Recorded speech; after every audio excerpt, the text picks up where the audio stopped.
બોલીએ કૃષ્ણ કનૈયા લાલ લગી જય. આજના શુભ દિને તમામ શ્રોતાજનોને મારા હૃદયભાવપૂર્વક જય શ્રી કૃષ્ણ. ગુરુર બ્રહ્મા ગુરુર વિષ્ણુ ગુરુર્દેવો મહેશ્વરમ ગુરુર સાક્ષાત પરબ્રહ્મ તસ્મૈ શ્રી ગુરુવે નમઃ. તસ્મૈ શ્રી ગુરુવે નમઃ. એક વખત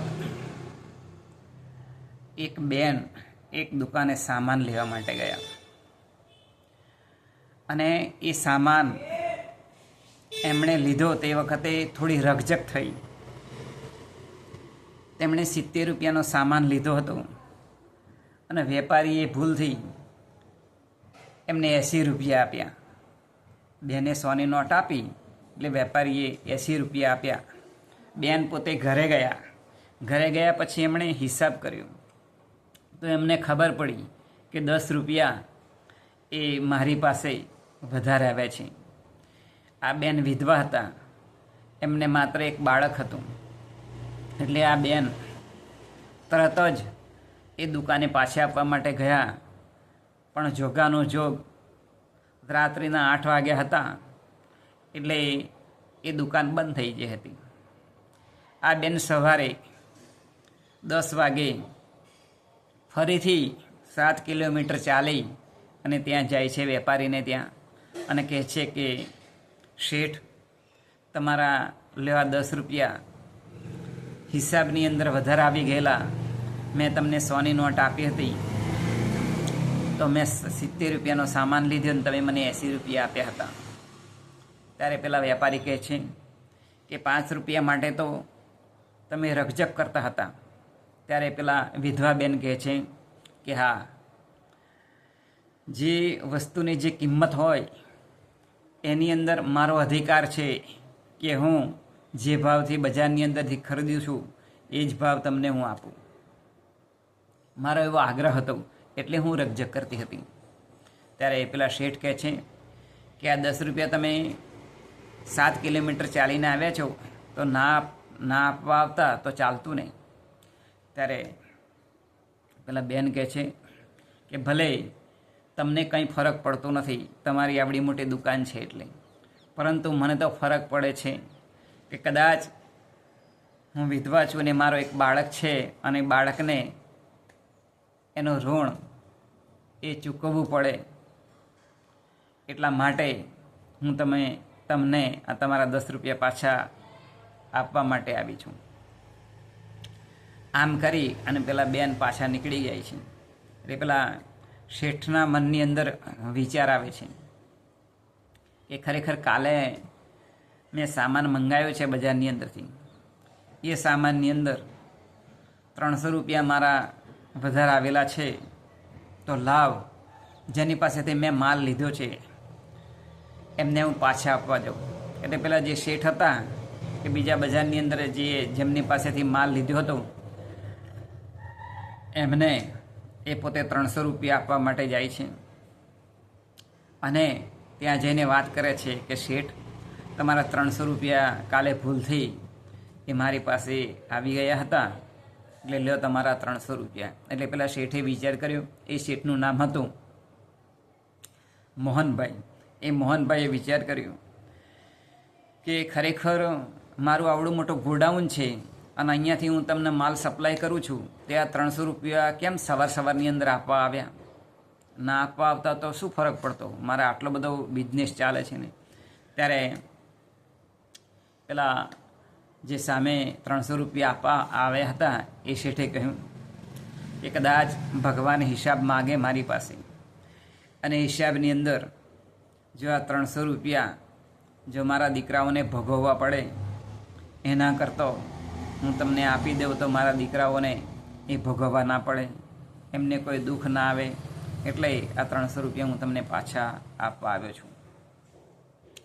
આમ આપી અને પાછા જતા રહે છે. તે વખતે આ જે મોહનભાઈ હતા એમની અંદર વિચાર ખૂબ આવ્યા કરે છે.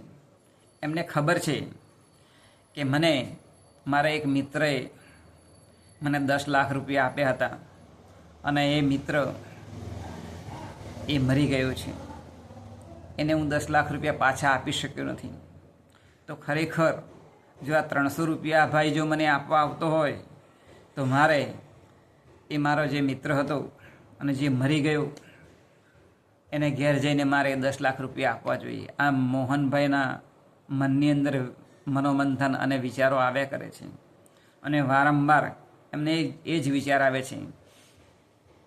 એટલે એ પોતે બેંકની અંદર ગયા, પોતે 10 લાખ રૂપિયા ઉપાડ્યા અને જે એમનો મિત્ર હતો એમનું સરનામું શોધી અને એમના ઘરે ગયો તો એ ત્યાં જોવે છે તેમનો મિત્ર તો ઘણા સમય પહેલાં મરી ગયો હતો, પરંતુ એમની પત્ની હતી વિધવા બેન અને એમનો એક બાળક હતો. આ બંને ઘરની અંદર વાતો કરતા હતા અને પછી એ બેનને આ શેઠે વાત કરી બહાર બોલાવીને કે બેન લ્યો તમારા 10 લાખ રૂપિયા, તમારા પતિ એ મારા મિત્ર હતા અને ઘણા સમય પહેલાં એ ગુજરી ગયેલા છે, માટે એમણે મને આપ્યા હતા ઉછીના, એટલે હું તમને આ 10 લાખ રૂપિયા આપવા આવ્યો હતો. આશ્ચર્યની વાત તો એ જ છે કે બેને ભાઈને પૂછ્યું કે કેમ આટલા બધા સમય પછી તમે આપવા આવ્યા છો? તો કે મારા દીકરાઓને ભગવાન હિસાબ માગે તો એ ઋણ ચૂકવવું પડે, માટે હું તમારા 10 લાખ રૂપિયા તમારા પતિએ મને આપ્યા હતા એ હું આપવા આવી ગયો છું. આશ્ચર્યની વાત તો એ જ છે કે જે બેન પેલા 10 રૂપિયા જ્યાં શેઠના આપવા આવ્યા હતા આ એ જ બેન હતા.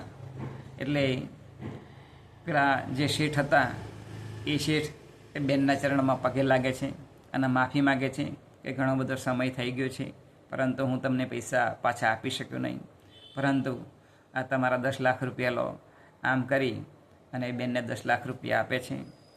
એટલે જે બેન હોય છે એમની આંખની અંદર પણ આંસુ આવી જાય છે કે ખરેખર મેં મારા જીવનની અંદર ક્યારેય પણ કોઈનો પણ એક પણ રૂપિયો એ જો વધારે હિસાબની અંદર આવે તો મેં રાખ્યો નથી, તો ખરેખર ભગવાને જ એમને મોકલ્યા હશે. આમ માની એ પોતે એ નવાઈ અનુભવે છે કે ખરેખર મેં મારા જીવનની અંદર અપનાવ્યું તો જ આ મને પરિણામ મળ્યું. માટે પોતે પોતાના જીવનની અંદર જ્યારે એ અપનાવે તો એના જીવનની અંદરથી એનો જે કંઈ પૈસો હોય એ કમાયો હોય એ ભલેને ગમતા જતો રહ્યો હોય તો પણ ભગવાન એને પાછા ખેંચી લાવે છે. માટે ક્યારેય પણ અણહકનું લેવું નહીં. કોઈનો પૈસો વધારે આવે તો એમને પાછો આપી દેવું. આમ આપણે આપણા જીવનની અંદર પ્રમાણિકતાનો નિયમ જો પાડીશું તો જ્યારે ભગવાન હિસાબ માગે ત્યારે આપણે ભગવાન પાસે હસતા મુખે એ જઈશું અને કોઈ પણ પ્રકારનું આપણને દુઃખ પણ થાય નહીં. પણ જ્યારે કોઈકનો પૈસો લીધો હોય, કોઈકને દુઃખી કર્યા હોય તો આપણે જ્યારે યમરાજા લેવા આવે જીવને, આપણા જીવને, ત્યારે કણસતા એ જવું પડે છે. કારણ કે યમદૂતો એ મારતા એ જીવને લઈ જાય છે.